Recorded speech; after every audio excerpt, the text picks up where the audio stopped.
শ্রীমদ্ ভগবদ্ গীতা অষ্টম অধ্যায় এটি 28টি শ্লোকে সন্নিবিষ্ট। এই শ্লোকের এই 28টি শ্লোক সন্নিবিষ্ট অষ্টম অধ্যায়ে এটি অক্ষর ব্রহ্মযোগ। সেই সাথে শ্রীগীতার টিকাকারগণ আচার্যগণ এই অধ্যায়ের একটি নামকরণ করেছেন মৃত্যু বিজ্ঞান যোগ।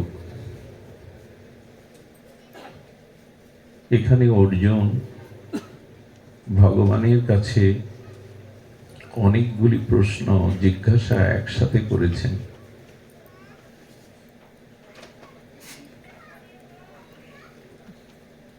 একই সাথে এত জিজ্ঞাসার বৃষ্টি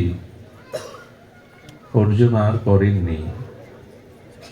জিজ্ঞাসাগুলি এমন, কিং তদ্ব্রহ্ম, কিং অধ্যত্তং, কিং কর্ম পুরুষোত্তমম, অধিভূতং চ কিং প্রক্তং, অধিদৈবং কিমুচ্যতে, অধিযোগ্য কথং কহত্র দেহস্মিন মধুসূদন, প্রয়াণ কালে চ কথং শ্রেয়সী নিয়ত আত্মাভি।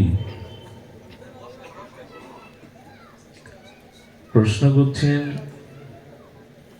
ব্রহ্ম কি,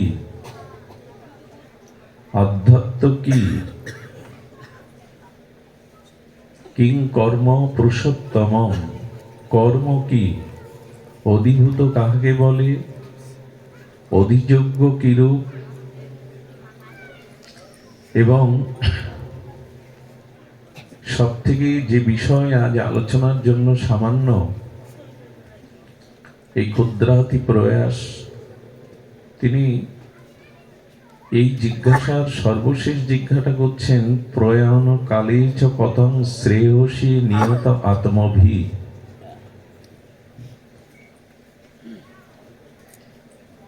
মৃত্যুর অন্তিম মুহূর্তে, মৃত্যুর মুমূর্ষ মুহূর্তে, এক সেকেন্ড মৃত্যুর পূর্বে দাঁড়িয়ে জীব কি করে তোমাকে স্মরণ করতে পারে, তোমাকে প্রাপ্ত হতে পারে।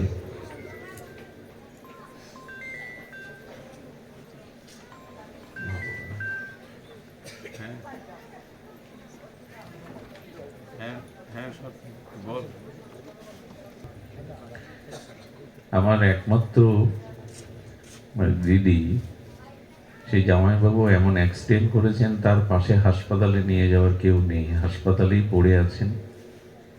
এইখান থেকে অ্যাম্বুলেন্স পাঠানো হয়েছে, জানি না ভাগ্যে কি আছে, কান দিয়ে রক্ত আসছে, অ্যাক্সিডেন্টটা মারাত্মক। আমি বুঝতেও পারছি না। আমি যখন পৌঁছেছি টেকেরহাটি, তখনই সংবাদটা এলো। তার একমাত্র সন্তান, সেও দূরে, কাছে কেউ নেই। আপনারা একটু আশীর্বাদ করবেন। সৌম্য আছে, ও দুটি কথা বলবে। আপনারা সকলে আশীর্বাদ করবেন। আমি ব্যাসাসনে বসেছি, যদিও রক্ত মাংসের মানুষ, আর এই জগতে অসহায়দের পাশে দাঁড়াবার লোক খুব কম। এবং জানি না কি অবস্থা, অ্যাম্বুলেন্সে যাচ্ছেন, কোথায় কি কি করবেন জানি না। আপনি একটু কৃপা করবেন। সৌম্য আসছে, ভগবত কৃপায় সে আপনাদের আস্বাদন দেবে। তবে হরিকথার মধ্যেই, আপনাদের আশীর্বাদের মধ্যেই সামান্য সময়ের প্রয়াস কৃপা সঞ্চার করুন। অর্জুনের জিজ্ঞাসার মধ্যে সর্বশেষ জিজ্ঞাসাটি বড় আমাদের জন্য অনুভবের। প্রয়াণ কালে চ কথং শ্রেয়সী নিয়ত আত্মাভি। মৃত্যুর এক সেকেন্ড পূর্বে, মৃত্যুর মুমূর্ষ মৃত্যু সন্নিকটে এই জাতীয় জীবের তোমার প্রাপ্তির উপায় কি? এই অধ্যায়ের এই জন্য নামকরণ করা হয়েছে মৃত্যু বিজ্ঞান যোগ। কি করে মৃত্যুকে মহামৃত্যু বা ভগবৎ প্রাপ্তির উপায়, এটি অর্জুনের জিজ্ঞাসা ছিল। কিন্তু আমার যেটা মনে হয়, একটি ছোট্ট পাখি দরজা বা জানলা দিয়ে ঘরে প্রবেশ করেছে, সেই দরজা জানলাটা যদি রুদ্ধ করে দেন, ওই পাখিটি ছটপট করে বাইরে যাওয়ার জন্য। ওই সময় তার যে অবস্থাটা হয়, সম্মুখে মৃত্যু এলে মানুষের ওই অবস্থা হয়। তার দেহ, তার ইন্দ্রিয়, তার মন, তার বুদ্ধি সর্বাংশে ক্রিয়া করে না। আমার মতো মাদিস জন হলে, ভজন বিমুখ হলে সারা জীবনের অপরাধ পাপ সামনে ভেসে আসে। সংসার আসক্তি বিষয়মুখী মানুষ তার রিপু ইন্দ্রিয় যে ভোগ বাসনা উপভোগ করেছে,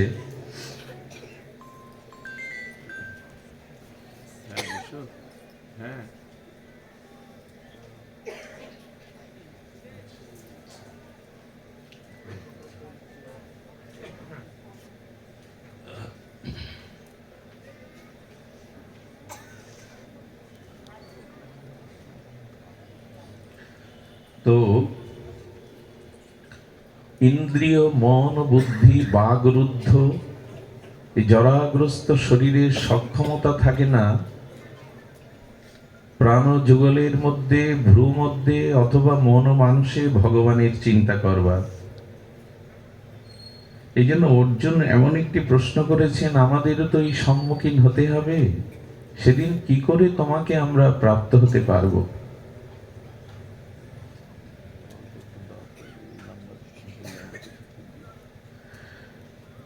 তো এখন মৃত্যু নিয়ে যদি আমরা একটু পর্যালোচনা বা আলোচনা করি, তাতে দেখব জাতস্য হি ধ্রুব মৃত্যু। মৃত্যু যে চিরসত্য, শাশ্বত, সনাতন, এটি মাঝে মাঝে দেহাবেশে, সংসার আবেশে আমরা ভুলে যাই। একটি পা বাড়িয়েছি, দ্বিতীয় পাটি তুলব, আমাদের এ সামর্থ্য নাই। মুখে অন্নের গ্রাস দিয়েছি, সেই গ্রাসটা পাকস্থলিতে প্রবেশ করবে, মৃত্যু আমাকে এ সময় দেবে না।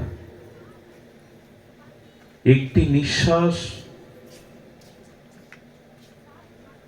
প্রত্যাহার করলাম, কিন্তু গ্রহণ করতে পারলাম না, এর নাম শেষ নিঃশ্বাস ত্যাগ, মৃত্যু। কত নিকটে দেখুন তো।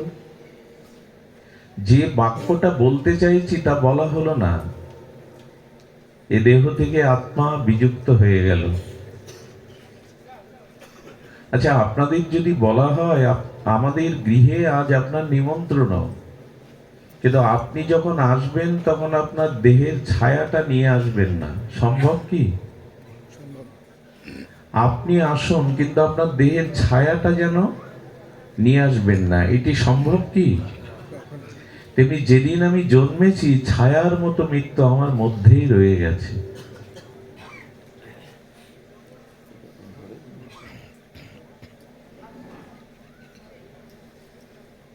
এই জন্য মৃত্যু এমন একটি শাশ্বত ধ্রুব সত্য, কিন্তু আমরা সেই সত্যটাকে ভুলে বসে আছি।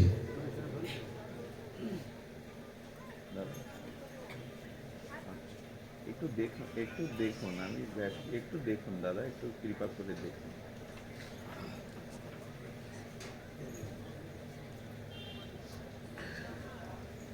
তো সাথী ছায়াটা যেমন কায়ার সাথে যুক্ত, তাকে ত্যাগ করে কোথাও যেতে পারি না, মৃত্যু তেমনি আমার মধ্যে সর্বদাই বর্তমান। মৃত্যু অন্য কোনোখানির থেকে আসে না, মৃত্যুকে সাথে নিয়েই আমি ঘুরছি।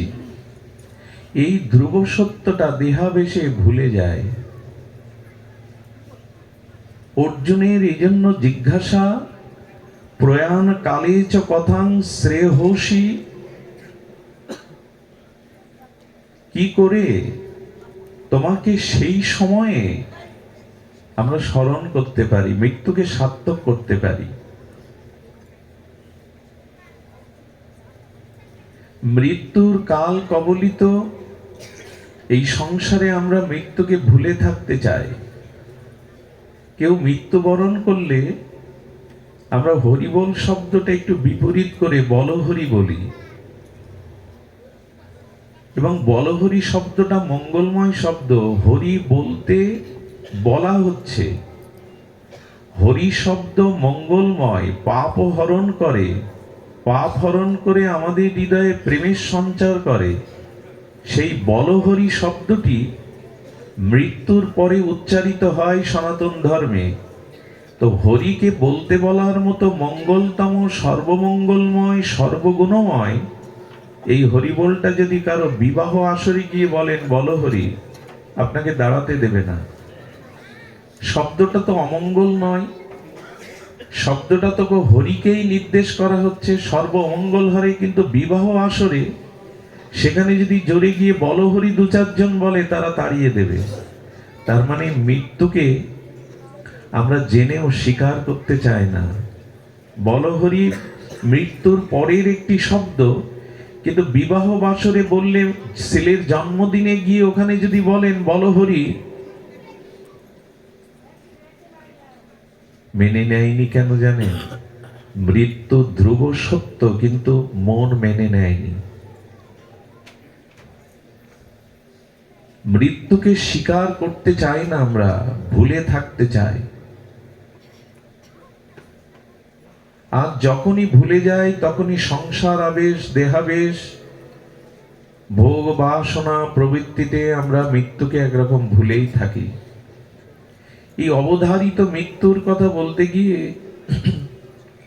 রানী এলিজাবেথ, ইংল্যান্ডের এই মহারানী, বিশ্বে যার প্রবল খ্যাতি পরিচিতি, ইংল্যান্ডের মহারানী ভিক্টোরিয়া অন্ন খেতে বসেছেন।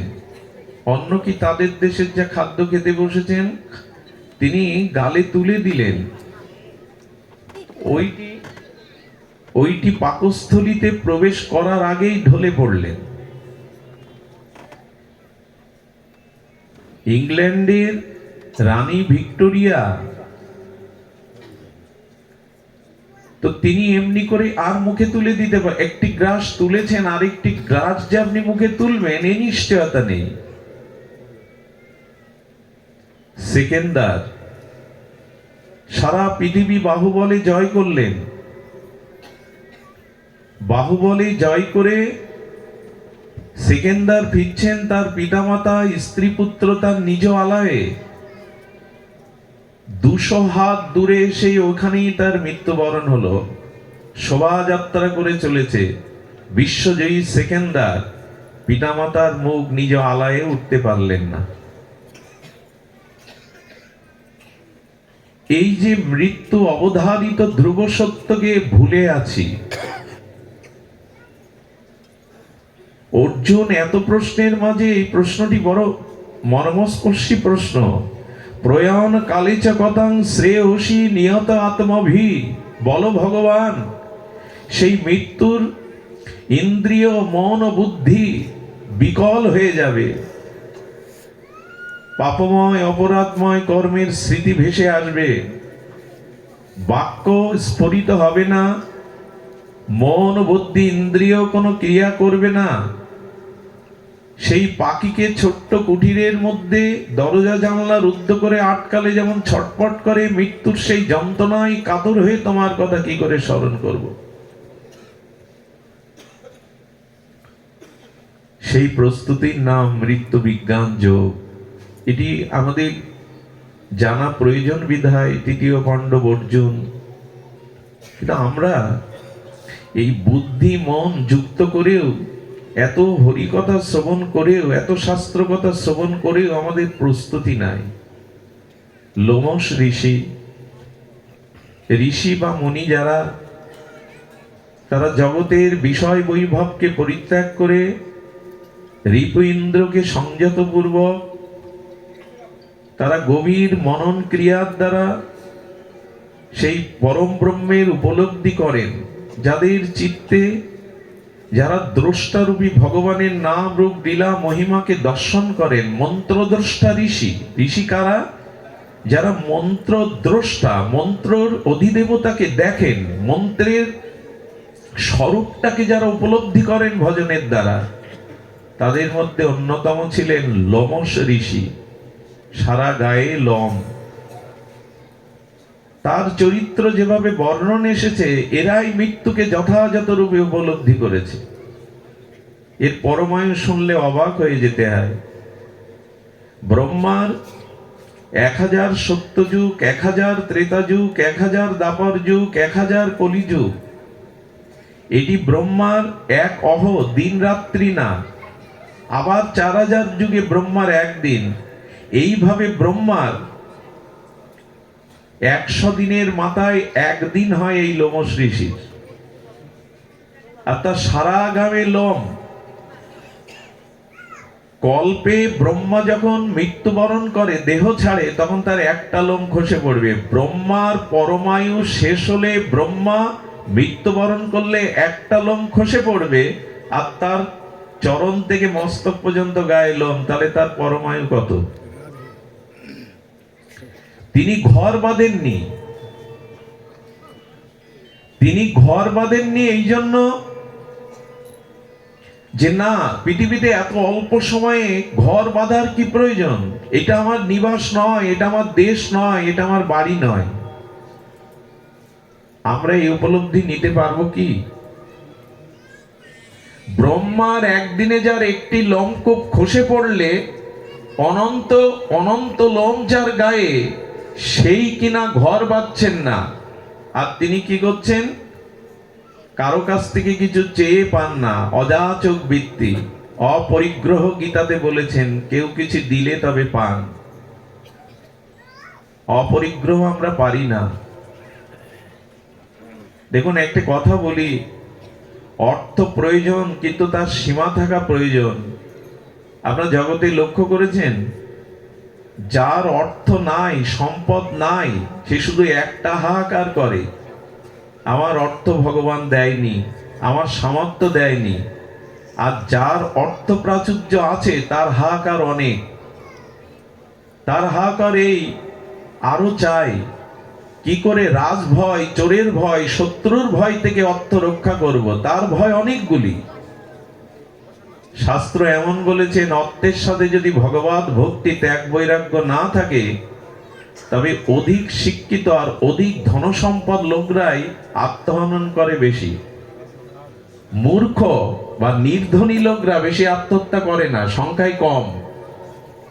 পৃথিবীতে যত আত্মহত্যার সংখ্যা দেখবেন, উচ্চ শিক্ষিত এবং উচ্চ ধনাঢ্য ব্যক্তি যারা, এদের জীবনে আত্মহত্যার সংখ্যা বেশি। গ্রামের সরল লোক, অশিক্ষিত লোক, তেমন কিছু বিত্ত বৈভব নেই, এরা আত্মহত্যার পথ বেছে নেয় না। এই জন্য অর্থ প্রাচুর্য থাকুক, কিন্তু অর্থের অহংকার, অভিমান, আবেশ, এগুলি আপনাকে শান্তিতে থাকতে দেবে না। এই জন্য লোমশ ঋষির এই প্রাপ্তির উপায় কেন জানেন? উনি একদিন আসছিলেন, এসে দেখছে নর্দমার মধ্যে একটা শূকর শুয়ে আছে। আর নর্দমার পাশে এক মাতাজি, তার 2টি সন্তান। একটি সন্তানকে দুগ্ধপান করিয়ে আরেকটি সন্তানকে দুগ্ধপান করানোর আগে স্তনটা ভালো করে ওখান থেকে জল নিয়ে ধুয়ে দিলেন। তারপরে ওই আরেকটি সন্তানকে স্তনপান করাচ্ছেন। লোমশ ঋষিকে বলছেন, মা, সন্তান 2টি তোমার, তবে স্তনে কেন? তুমি পবিত্র করে, শুদ্ধ করে সন্তানকে মুখে দিচ্ছ। বললেন, যে সন্তানকে আমি আমার স্তন ধৌত করে, বিধৌত করে পান করিয়েছি, ব্রাহ্মণের তেজে, ব্রাহ্মণের আশীর্বাদে তাকে আমি সন্তান রূপে পেয়েছি। আর আমার স্বামী নিচকুলে জন্ম, যে সন্তানকে দুধ আগে পান করালাম, সে আমার স্বামীর প্রদত্ত, আমারই গর্ভধারণ করা সন্তান। তাই ব্রাহ্মণের সন্তানকে আমি কোনো উচ্ছিষ্ট দিতে পারি না। ব্রাহ্মণের মর্যাদা ভগবান দিয়েছেন, তাই আমি বিধৌত করে ওর স্তনটা মুখে দিয়েছি। লোমহর্ষি ওই মায়ের দিকে তাকিয়ে কি করলেন জানেন? ওই শূকর যেখানে শুয়েছিল, অন্য জল নেই বিধায় ওই জল নিয়ে ওই ব্রাহ্মণ শিশুপুত্রের চরণ ধুয়ে চরণামৃত পান করলেন। কারণ প্রতিদিন লোমহর্ষি ব্রাহ্মণের চরণ পাদদাগ পান করতেন। চিন্তা করতে পারেন, শূকর শুয়ে থাকা সেই জলকে উনি আসমন পূর্বক ব্রাহ্মণ ওই শিশু সন্তানের চরণ জল করে যখন পান করলেন, ভগবান প্রকট হয়ে গেলেন। চরণামৃতে এত বিশ্বাস, ব্রাহ্মণে এত শ্রদ্ধা ভক্তি। আমি বলছি, ব্রহ্মা কল্পে কল্পে মরে গেলেও তোমার মৃত্যু নেই।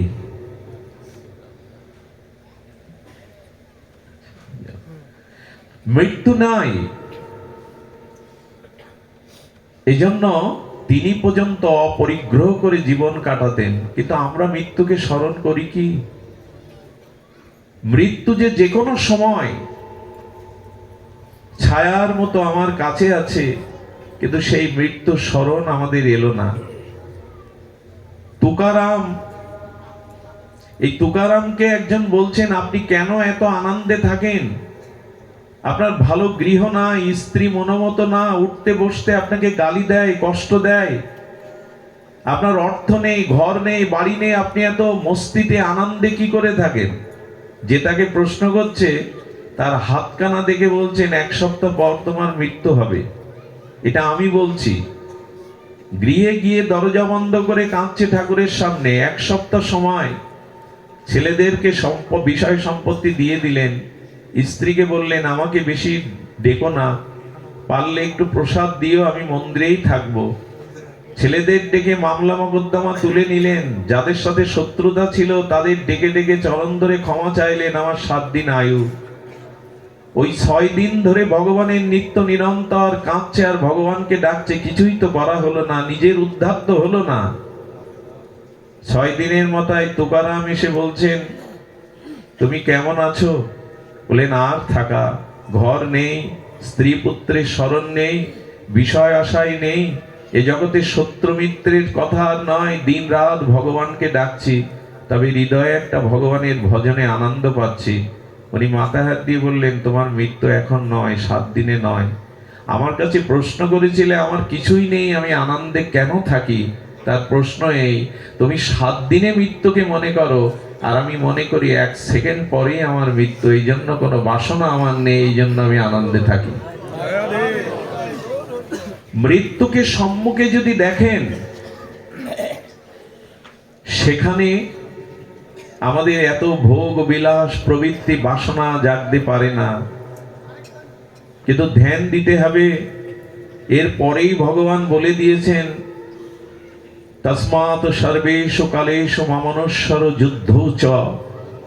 আমাকে সর্বদা স্মরণ করো, এটাই মৃত্যুর প্রস্তুতি। আর শোনো, আমাকে সারা জীবন আত্মনিবেদন করে যদি ভজন করতে পারো, এই জড়জাগতিক কাল কবলিত অনিত্য প্রপঞ্চ শরীর যদি সাড়া না দেয়, বুদ্ধি স্মৃতি শক্তি যেদিন তোমার সাড়া না দেয়, তবে জেনে রাখো, তোমার অন্তিম সময় তোমার হৃদয়ে বসে আমি তোমার নাম করিয়ে নেব, আমি তোমার দায়িত্ব পালন করে নেব। আমাকে স্মরণ করো, মৃত্যুকে সম্মুখে দেখে স্মরণ করো। সুধীজন, এই জন্য প্রয়াণকালে সেই বিশেষ রূপে ভগবানের স্মরণের জন্য আজ আমাদের কিন্তু উপলব্ধি আসে কই। তবে একটি মার্মিক কথা বলেই বিশ্রাম করি। আসলে মনে হচ্ছে আমি গিয়েও কি কাকে রক্ষা করতে পারবো? আপনাদের আশীর্বাদ, হরিকথা, ভগবানের কৃপায় তার রক্ষা কবচ। হয়তো কোনো ব্যবস্থা তিনি করবেন, আর ভগবানের কৃপা সৌম্য এসে গেছে।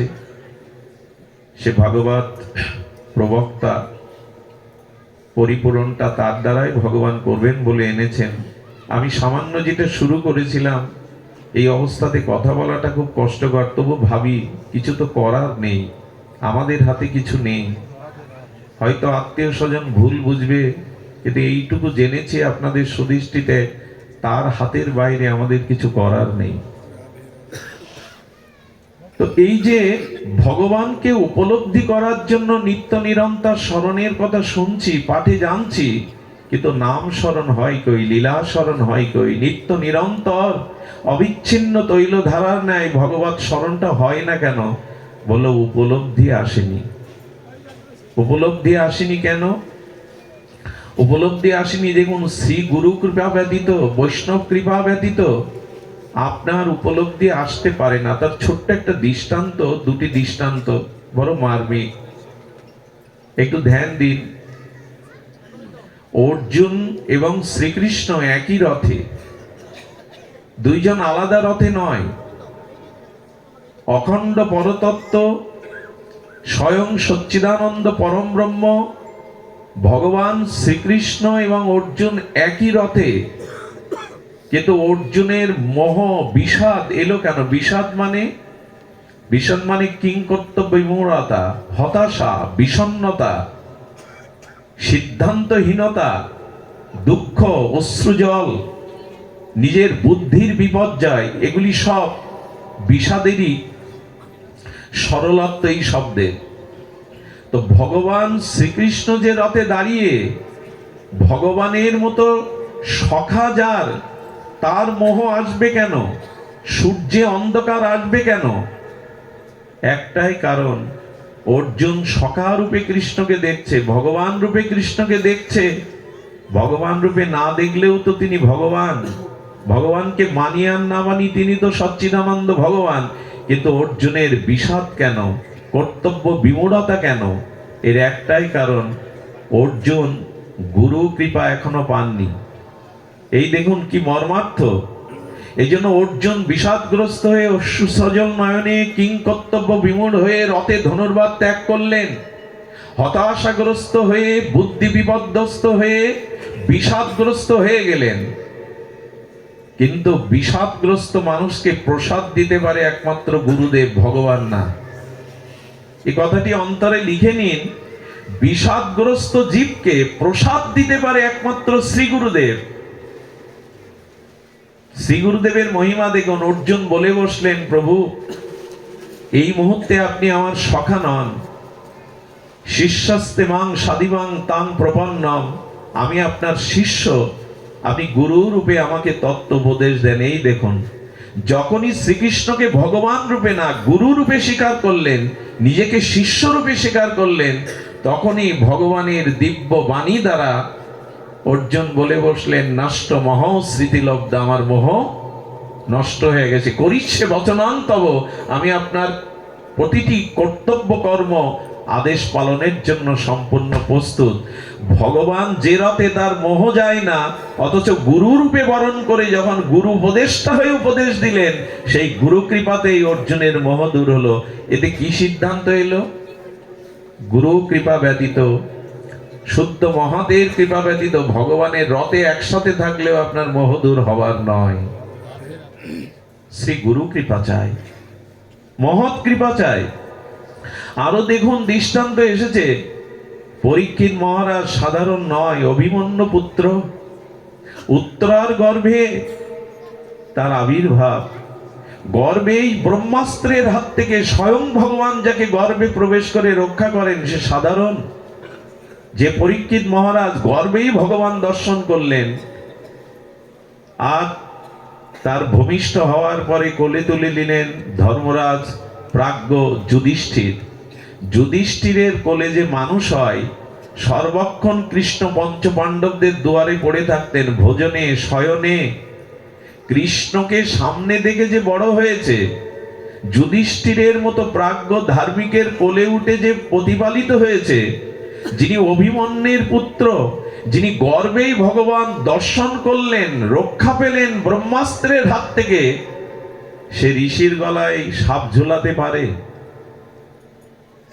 তার তত্ত্বজ্ঞান হয়নি কেন?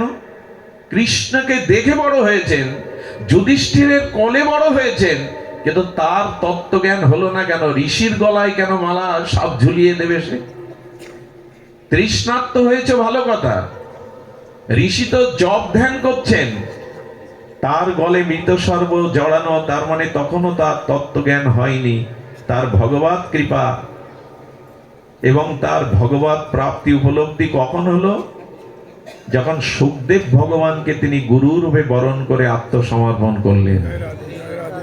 এর থেকে বড় তত্ত্ব হতে পারে না যে শ্রী গুরু কৃপা, মহৎ কৃপা বিনা ভগবত উপলব্ধি করুণা আসবে না।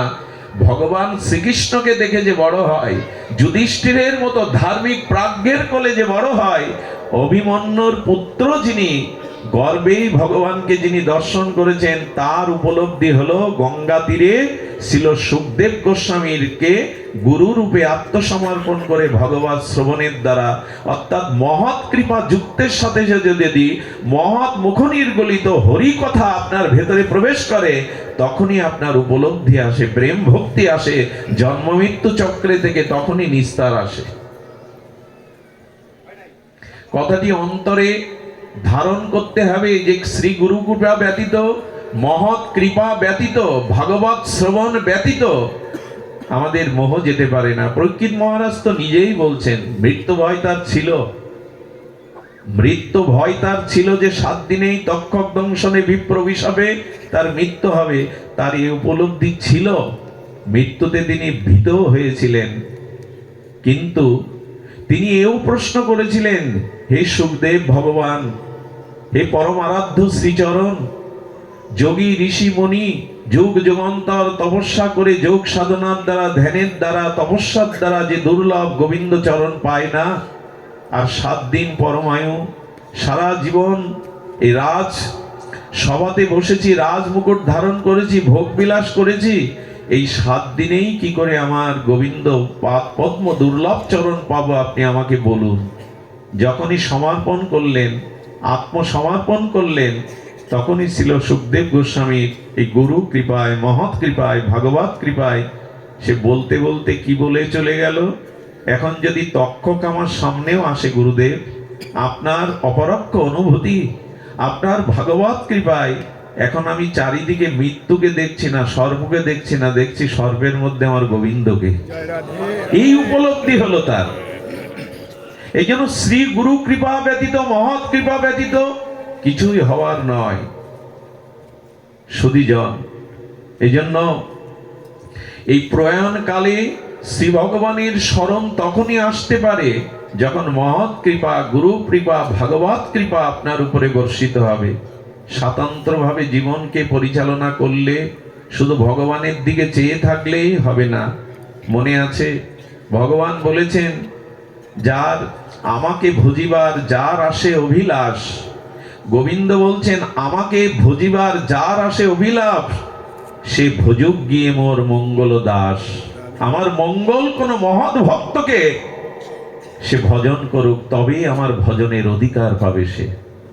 এই জন্য গুরু কৃপা ছাড়া, মহৎ কৃপা ছাড়া আমাদের জীবনে ভগবত উপলব্ধি আসতে পারে না, ভাগবত কল্যাণ আমাদের জীবনে কখনো আসতে পারে না। তাই অনুরোধ করব, শুধু মন্দিরে নয়, শুধু ভগবানের দিকে চেয়ে থাকা নয়, যদি ভজনই করতে হয় তবে মহৎ কৃপা, গুরু কৃপাকে সম্বল করুন।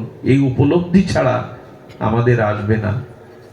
এই জন্য মৃত্যুর এই সময় কখন আসবে যেহেতু আমরা জানি না, একটা বৃষ্টির বিন্দুর ফোঁটার মতো আমাদের পরমায়ু। এই পরমায়ু কখন শুকিয়ে যাবে, ননীলি জল জল জীবন টলমল, সেই পদ্ম পত্রের উপরে বিন্দু আকারে মুক্তার মতো জলটা হাওয়াতে কখন গড়িয়ে পড়ে বোঝা যায় না। আয়ুটাও তো তাই। তাই মৃত্যুকে সার্বক্ষণিক অন্তরে জাগিয়ে রাখুন। আর এই মৃত্যুর জন্য প্রস্তুতি রাখার জন্য ঠাকুর হরিদাস, বিশ্বদেব, পিতামহ আমাদের জানিয়েছেন মৃত্যুটা কেমন হবে।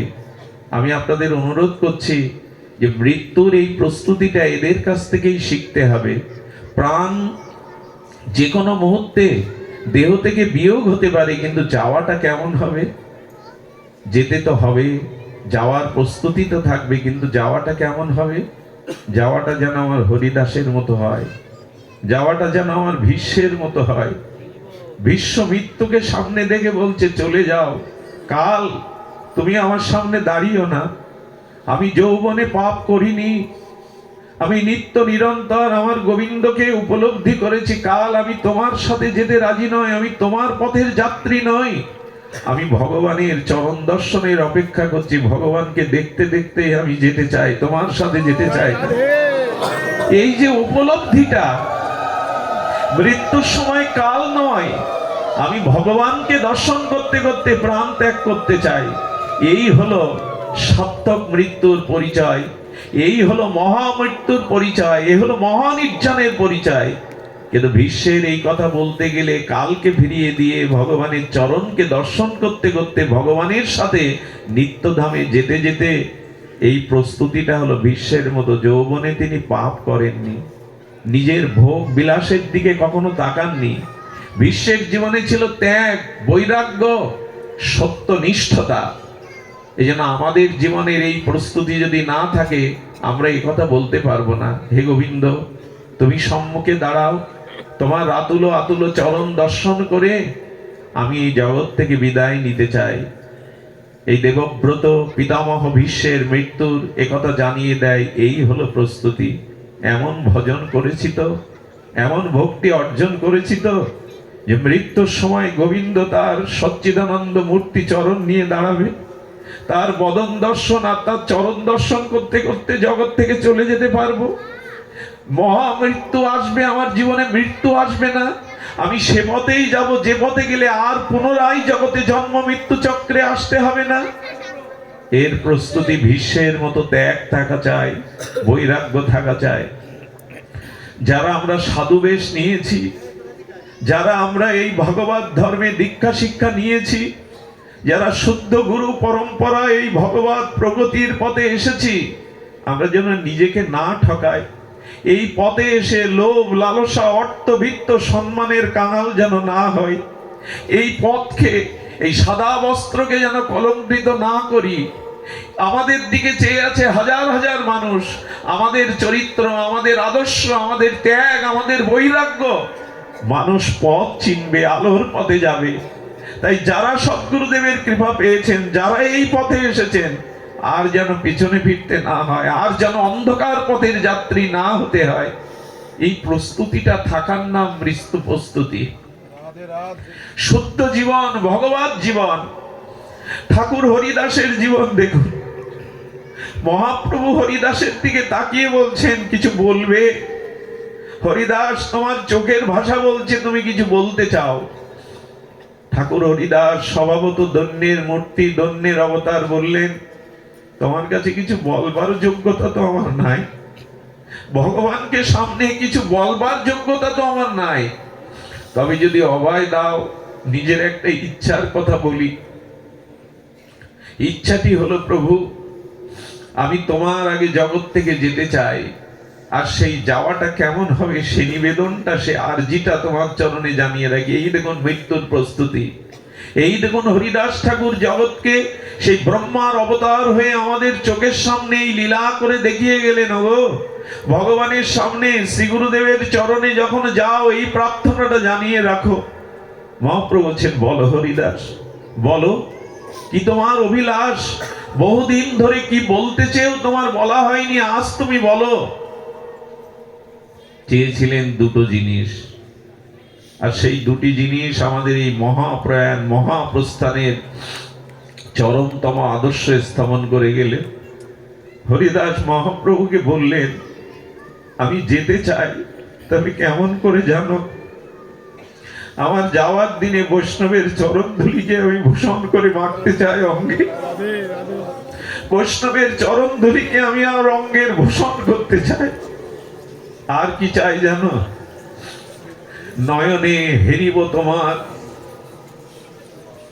ও চন্দ্র বদন, হৃদয়ে ধরিব তোমার কমল চরণ। এই দেখুন ঠাকুর হরিদাস বিশ্ববাসীকে সনাতন ধর্মের প্রতিটি নরনারীকে বলে গেলেন, যদি কখনো ভগবানের কাছে কিছু নিবেদন করতে হয়, যদি কিছু চাইতে হয়, এই যে ও প্রভু, মৃত্যু তো সাথে নিয়ে এসেছি, মৃত্যু তো ধ্রুব সত্য, তবে যাওয়ার বেলায় যেন তোমার চরণ দোখানা আমি আমার হৃদয়ে ধরতে পারি, আমার নয়ন ভৃঙ্গ যেন তোমার কমল বদনের ওই অমৃত বদনের মধুপান করতে পারে।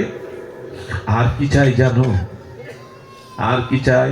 এই দেখুন ঠাকুর হরিদাসের সেই উপলব্ধি দেখুন, জিহ্বায় উচ্চারিব শ্রীকৃষ্ণ চৈতন্য নাম। আর প্রভু যাওয়ার বেলা আমার জিহ্বা যেন তোমার নাম নিতে নিতে যায়, শ্রীকৃষ্ণ চৈতন্য, শ্রীকৃষ্ণ চৈতন্য। এই শব্দ জিহ্বায় উচ্চারিব শ্রীকৃষ্ণ চৈতন্য নাম, এই মতো ইচ্ছা মোর ছাড়িব পরাণ। আমার ইচ্ছা আমি এভাবেই যেতে চাই প্রভু, আর যেন এই জন্ম মৃত্যু অভিশাপ চক্রে না আসি। তুমি যেখানে আছো তোমার চরণ স্বরূপ রাজ্যে আমাকে নিয়ে চলো। এজন্য চাই নাম নিষ্ঠা, ভগবত নিষ্ঠা, নিষ্কপট চরিত্র, আর অস্খলিত, খলিত নয় অস্খলিত, যেন যেন ছেদ না পড়ে ভজনে, সর্বদা ছেদ না পড়ে। সুধীবৃন্দ, বিজয় কৃষ্ণ গোস্বামী পাদ পদ্ম নবদ্বীপে তার আবির্ভাব ভূমির মাটি মাখবার সুযোগ হয়েছিল কিছুদিন আগে। বিজয় কৃষ্ণ গোস্বামী পাদ পদ্ম তার এক বন্ধু ছিলেন বৃন্দাবনে, তিনি ব্রজে যেতেন, ব্রজের অনুরাগ ছিল। তো ব্রজে গিয়ে দেখছেন তারই এক বন্ধু ছোটবেলা থেকে মঞ্জুরি ভাব সাধনায়, রাধারানীর চরণ চিন্তায় নিত্য নিরন্তর কুটিরের মধ্যে বসে ভজন করতেন, বাইরে বেরোতেন না।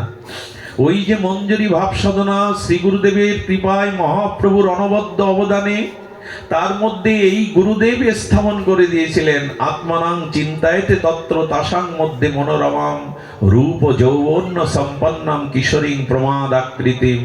সেই রাধা রানীর কিঙ্করী মঞ্জুরি স্বরূপের অভিমান গুরুদেব দিয়ে দিয়েছিল। হরিনামের সাথে সাথে রাধা রানীর চরণ চিন্তার সাথে সাথে মঞ্জুরি ভাব সাধনা ভাবতে ভাবতে বিজয় কৃষ্ণ গোস্বামী কুটিরের সামনে গিয়ে দেখছেন দেহটা পড়ে গেল, আর সেই দেহ থেকে 11-12 বছরের এক কিশোরী দিব্য জ্যোতির্ময় মূর্তি দেহ থেকে বেরিয়ে চলে যাচ্ছে। এরকম মৃত্যু শুনেছি আমরা, এ গল্প নয়, কাউকে জানানোর মতো উপন্যাসিক কোনো কাহিনী নয়। সিদ্ধ বিজয় কৃষ্ণ গোস্বামী পাদ পদ্ম জগৎগুরু আচার্য দেখছেন, কি দেখছেন? আচ্ছা, সাপ যখন খোলস ত্যাগ করে, একটা খোলসকে উয়ের ঢিবির উপরে রেখে আর একটা খোলস সাথে সাথে তৈরি করে নেয়, খোলসটার সাথে সাথে তৈরি হয়। তেমনি রাধা রানীর চরণ চিন্তায়, শ্রী গুরুদেবের বিশেষ কৃপায় আত্মার মধ্যে যারা কিশোরী প্রমাদ আকৃতিম রাধা রানীর কিঙ্করী রূপের উপাসনা করে যান, এই ভজন নিত্য নিরন্তর করেন, তাদের মৃত্যু সাধারণ নয়। এই দেখুন গোস্বামীপাদ দেখলেন ওই নিত্য ভজন চিন্তায় সেই মঞ্জুরি ভাবের বালিকা স্বরূপে রাধারানীর কিঙ্করী স্বরূপে নিত্য লীলায় প্রবেশ করলো, নিত্য লীলায় প্রবেশ করলো। এটি সাক্ষাৎ দেখেছিলেন প্রভুপাদ বিজয় কৃষ্ণ গোস্বামী পাদ।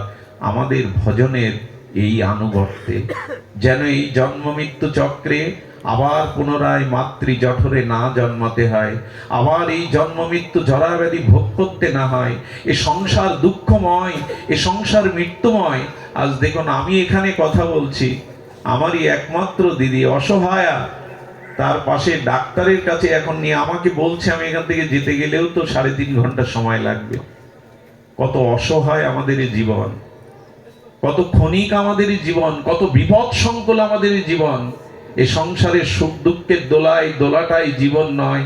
মনুষ্য জন্ম নিয়ে সংসার, স্ত্রী পুত্র বিত্ত বৈভবে সুখের সাগরে ভাসানোর জন্য জন্ম হয়নি, এ জন্ম হয়েছিল ভজনের জন্য, নিজের উদ্ধারের জন্য, আত্মকল্যাণের জন্য। সেই প্রস্তুতিটার জন্য মৃত্যুকে সম্মুখে রেখে সর্বদা আমাদের প্রস্তুতি থাকা চাই, যেন যাওয়ার বেলায় ঠাকুর হরিদাসের মতো তোমার নামটা জিহ্বায় থাকে, যেন তোমার চরম চিন্তাটা হৃদয়ে থাকে।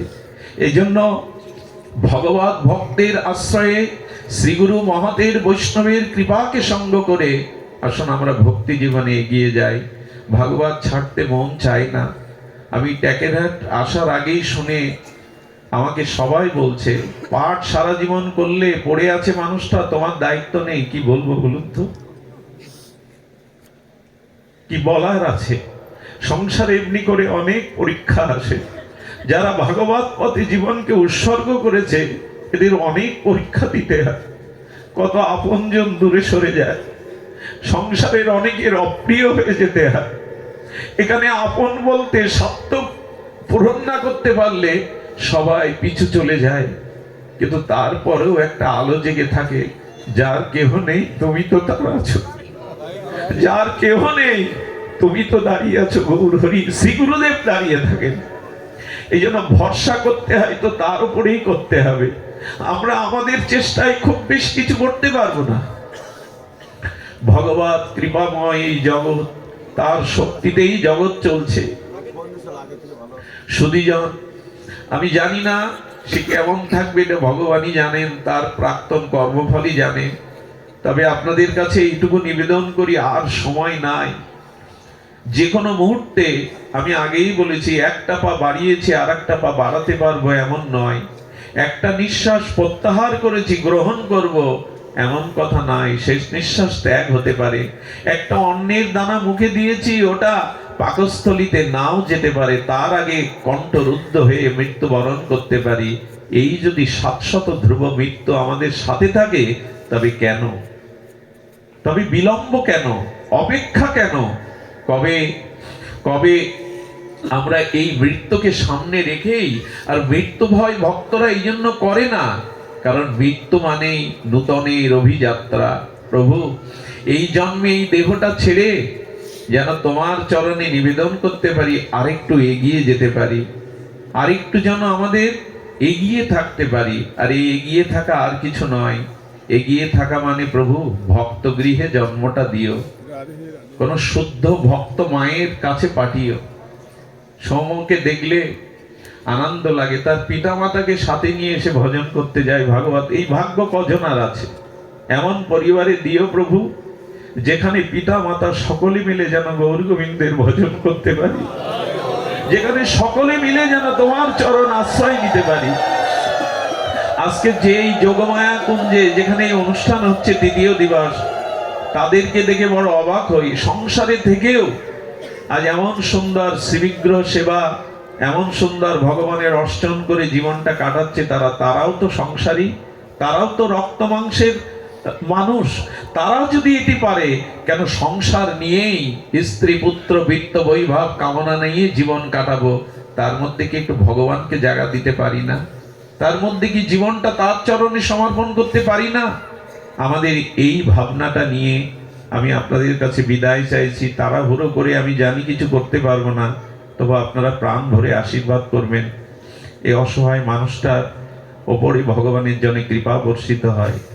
একটা কলঙ্ক থেকে যাবে কিছু হলে, আমি তার পাশে থাকতে পারলাম না, সেই কলঙ্কটা আপনাদের কৃপায় যেন ঘুচে যায়, সে যেন মানসিকভাবে শারীরিকভাবে সুস্থ বোধ করে। এখন আপনাদের সামনে আমারই খুব স্নেহধন্য আমাদের সৌম চক্রবর্তী হরিকথা বলছেন। আপনারা তার শ্রীমুখে হরিকথা শ্রবণ করবেন। বাকি অনুষ্ঠান যে দুদিন আছে, আপনারা এখানে মহাত্মারা আসবেন, আগমন ঘটবে, আপনারা এমনি করে এসে হরিকথা আস্বাদন করবেন। আপনাদের সকলের চরণে বিনম্র সশ্রদ্ধ দণ্ডবাদ প্রণতি জানিয়ে সৌম আপনাদের মাঝে হরিকথা বলছেন, আপনারা শ্রবণ করুন।